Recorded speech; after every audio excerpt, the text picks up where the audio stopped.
Gentlemen, the chair recognizes Mr. Cummings of Maryland. You may proceed. Thank you very much, Mr. Chairman. Mr. Bernanke, as I've listened to you very carefully, I think I get it. I think I get it. You were so intertwined in this thing, and following up on Mr. McHenry's questions, that it's hard to see where your participation ended and where Paulson's began. And I just take you to your own statement.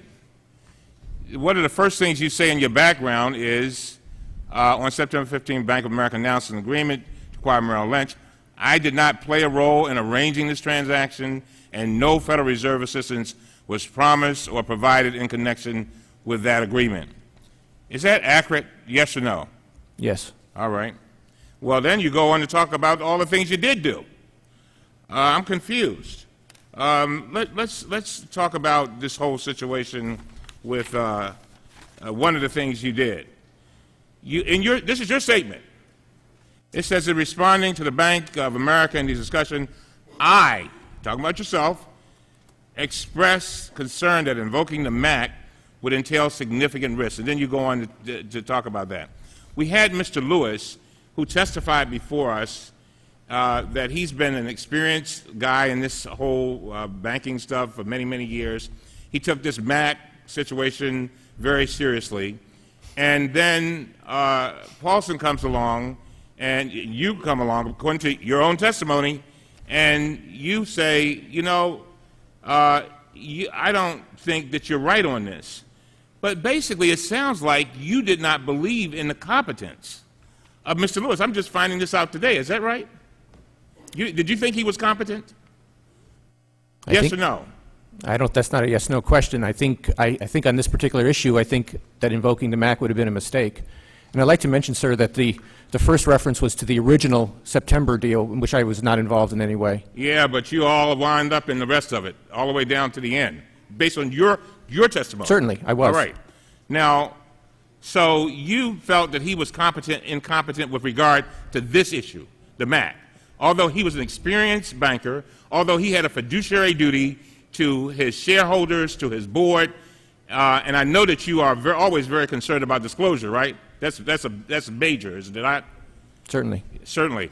And so, but the man who would be held responsible if his bank went down, you say to him when he pulls up this material, this MAC, and says, you know what, I don't do this, but I'm taking this very seriously, and I think I better declare a MAC here.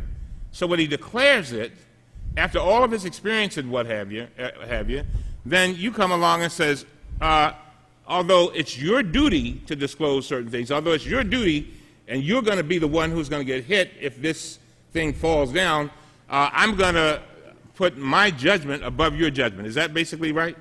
No, that's not right. I offered my views based on my experience as the Federal Reserve Chairman and based on the advice I got from staff at the Federal Reserve that invoking the MAC would not be a good idea for the Bank of America. He himself was uncertain about what to do, but at all times it was his decision to make, and he understood that, I believe. Well, I don't know whether you saw his testimony, but I mean, the man did everything he could not to. We got him to a point where he basically said he felt threatened, but he tried to say that he wasn't threatened. There was not a person in this room who did not understand that he was threatened. You even used the word several times in this hearing. You used it. I didn't. You did. To say that I did not threaten anyone. No. I said that you used the word that he was threatened. I think you maybe have been referring to Paulson.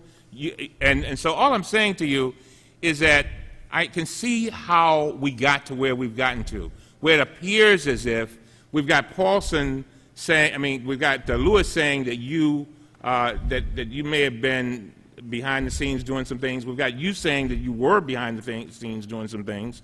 And then, but at the same time, you come back and say, well, you know, I just gave my opinion. You know, it was up to him.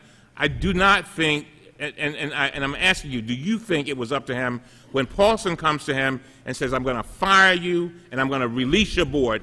Is that the way you would want things to happen in this regard? I don't know what Paulson said to him. The gentleman's time's expired, but the witness... It was his decision. The witness, excuse me, the gentleman's time's expired, but the witness should answer the gentleman's question. As I said, I don't know what Mr. Paulson said to him, but it was always his decision, and I did not threaten him. Thank you. The chair recognizes Mr. Bill.